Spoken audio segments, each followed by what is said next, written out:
2022-2023 GMEA 910 Concert Band Timpani etude. So first thing that jumps out at me, you have to tune a tritone. So that's not something you usually go over. We do a lot of fourths, we do a lot of fifths. So tritone is right smack in between of that. If you're the type of person that likes to think of different songs or something like that, you can use The Simpsons. The Simpsons, right? It's the first two notes of the Simpsons theme. Or you can think of a fifth, like sing up the scale, ba ba ba ba ba, and go down just a little bit, ba ba. Right? Either way to get that. One thing I like to do is to hum into the drum. Find the pitch, match the pitch with my mouth. So I'm tuning to C. Go lightly tap it, and it'll hum back at you when you're at the pitch. You just got to make sure that your voice holds and doesn't waver. So once we're in tune, we got a nice big old rubato here. I like to take this first section pretty slow. I like to put spaces in between the first two fermatas. The third and the fourth I actually connect. I think it makes a little bit more musical sense. Because you're kind of crescendoing from one roll into the other, whereas the other two are decrescendos. So nice and slow here.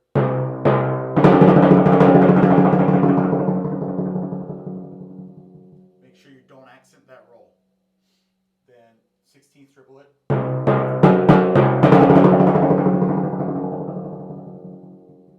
Another little break. Then straight on.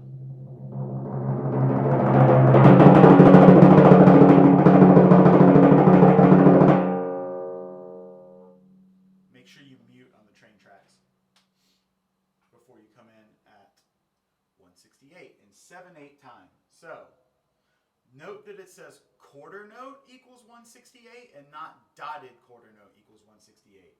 Because if you treat it as dotted quarter notes, you're going to be playing it way too fast, right? So I'm going to set my Met. I use TE Tuner. It's my favorite iPad, iPhone, Android metronome app. And I'm going to set it to eighth notes. And I'm just going to turn the accent off so I get this. If you want to turn it to 7/8, then you got to figure out some math, because if I turn it to 7/8,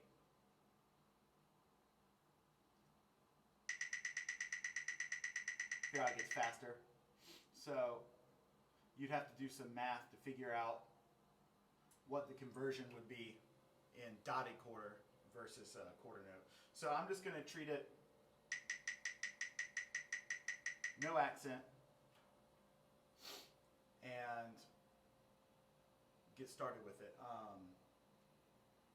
First passage piano, and then straight into forte 2 bars, and then back to piano. It's going to be kind of hidden a little bit.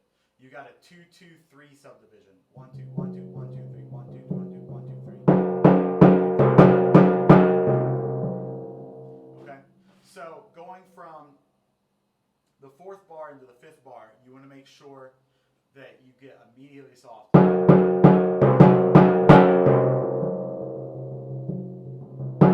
It's going to be pretty hidden based on all the echo coming from the drums already, but that's fine. You don't need to make it louder than it should be. Right back to piano for that 5th bar. Make sure you're following the stickings.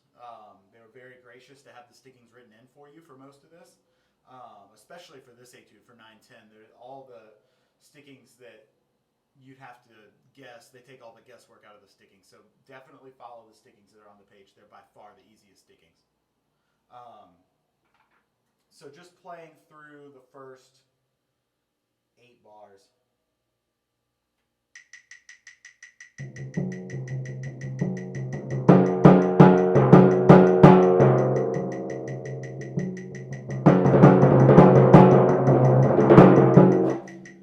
I like to come down on that roll just a little bit and then crescendo back up.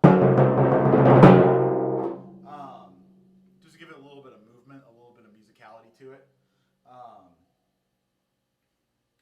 You could add a little bit of phrasing to the piano. So just a little bit.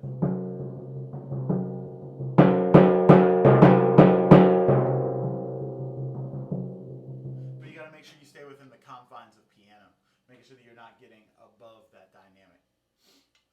Looking ahead, so the first round kind of stops at an awkward spot because it's right in the middle of the phrase. So making sure that you make it sound like the end.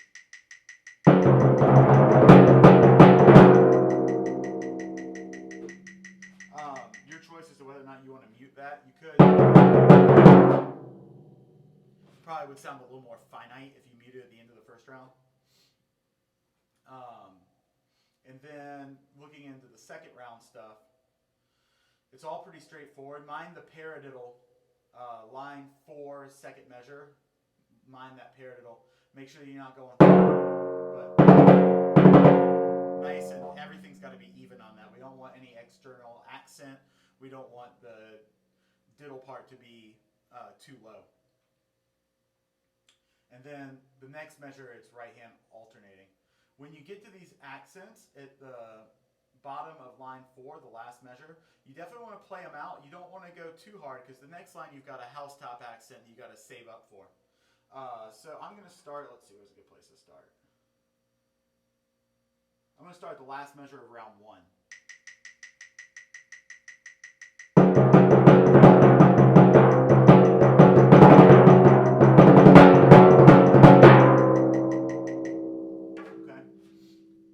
Forte piano roll, I'm going to start that off the left. It's just going to make a lot more sense to start the forte piano off the left. So you got to make sure you have a good accent there. Okay, and then when I play a forte piano roll, I like to strike the first note and then wait a second. Let the drum kind of naturally ring out and then come back in soft. So something like this. Instead of coming at and attacking it immediately, you kind of choke the sound a little bit, so let the drum kind of do a natural decay for you.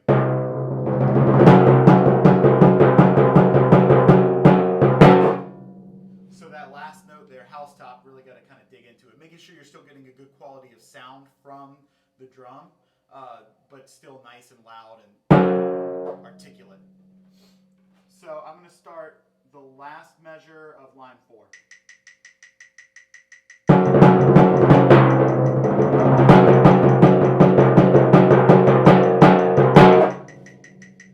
Those eighth note measures, you really kind of count them in 7/4. 1, 2, 3, 4, 5, 6, 7. This is maybe a little bit easier than going 1, 2, 1, 2, 1, 2, 3, just because it's a 7 straight beats of alternating eighth notes. So that to me is a little bit easier as far as counting and not getting lost. And I think that's about it. Hope this helps.